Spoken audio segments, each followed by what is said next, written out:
Bonjour et bienvenue dans cette étude matinale de la parole de Dieu avec l'Angélus. Ce matin, j'aimerais t'inviter à t'arrêter avec moi sur un thème essentiel qui nous concerne tous, la soif de paix intérieure. Peut-être, aujourd'hui même, ton cœur est agité, tu ressens ce tumulte intérieur, cette difficulté à trouver le repos véritable.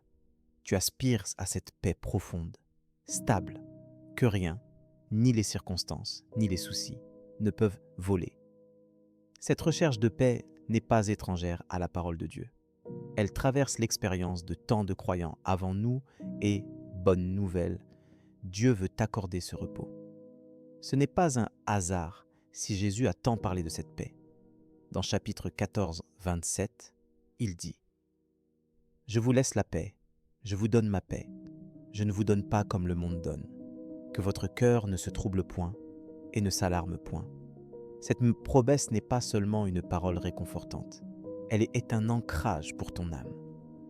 Dieu connaît tes luttes, tes peurs, et il t'invite à déposer tout cela devant lui pour recevoir sa paix. Ce matin, laisse cette assurance descendre dans ton cœur. La paix que Jésus offre surpasse tout ce que le monde pourrait promettre. Peut-être que tu te demandes, comment recevoir concrètement cette paix? La parole de Dieu nous enseigne une chose précieuse dans chapitre 4, 6, 7. Ne vous inquiétez de rien, mais en toute chose, faites connaître vos besoins à Dieu par des prières et des supplications, avec des actions de grâce. Et la paix de Dieu, qui surpasse toute intelligence, gardera vos cœurs et vos pensées en Jésus-Christ. Ce verset nous invite à passer du tumulte à la confiance, du stress à la prière.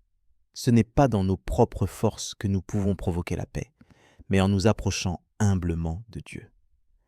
La clé, c'est l'intimité avec Dieu. Prends chaque inquiétude, chaque pensée qui te tourmente et confie-les à ton Père céleste. Mets-toi à l'écoute de sa voix, laisse sa parole remplir ton esprit. Essaie, aujourd'hui, de prendre 5 minutes pour tout déposer devant lui, simplement, sincèrement, sans masque. Dans cet espace secret, Dieu vient envelopper ton cœur de sa présence. Pour t'aider à mettre cela en pratique, rappelle-toi ce que dit chapitre 37, 5. Recommande ton sort à l'Éternel, mets en lui ta confiance, et il agira. Tu peux, dès maintenant, faire ce choix. Dès que l'inquiétude revient, choisis de la déposer à Dieu et de croire qu'il agit, même si tu ne vois pas encore le résultat. Ce geste d'abandon est un acte de foi et une porte ouverte à la paix que Dieu promet. Tu n'es pas seul dans ce combat. La Bible nous montre que même des hommes et des femmes de foi ont connu des moments de trouble, de peur, de doute. Dans chapitre 42, 6, le psalmiste s'écrie « Pourquoi t'as battu mon âme et gémis-tu au-dedans de moi?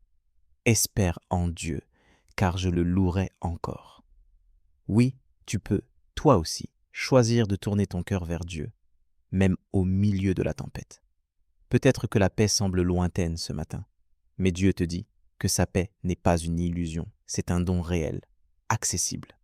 Fais-lui confiance. Choisis de croire à cette promesse, de te tenir dans la foi malgré ce que tu ressens. La parole de Dieu est vivante. Elle opère dans ton cœur lorsque tu l'accueilles avec foi. Je t'invite maintenant à entrer dans une prière pour demander à Dieu de venir déposer sa paix dans chaque recoin de ton cœur. Père, merci parce que tu connais mes pensées, mes inquiétudes et tu ne me rejettes pas. Merci pour ta promesse de paix, celle que Jésus a laissée pour moi. Je viens devant toi avec mes peurs, mes questions, mes luttes et je les mets à tes pieds. Remplis-moi de ton calme, de ta sérénité et viens apaiser chaque agitation. Enseigne-moi à déposer mes soucis entre tes mains chaque jour, à ne pas m'appuyer sur ma propre compréhension, mais à te faire confiance. Donne-moi la force de choisir la prière plutôt que l'inquiétude. Aide-moi à reconnaître ta présence, même dans le silence. Que ta paix garde mon cœur et mes pensées aujourd'hui. Au nom de Jésus, Amen. N'hésite pas à partager dans les commentaires ce que ce message suscite en toi. Je prie pour que la paix de Dieu remplisse ton cœur et t'accompagne tout au long de cette journée. Si tu as besoin d'un soutien dans la prière, laisse simplement ta demande. nous sommes là pour toi. Je t'invite également à nous retrouver à 12 heures pour l'évangile du jour et poursuivre ce chemin ensemble dans la présence de Dieu. Que la grâce de Dieu soit avec toi aujourd'hui et qu'il te conduise pas à pas vers la paix véritable.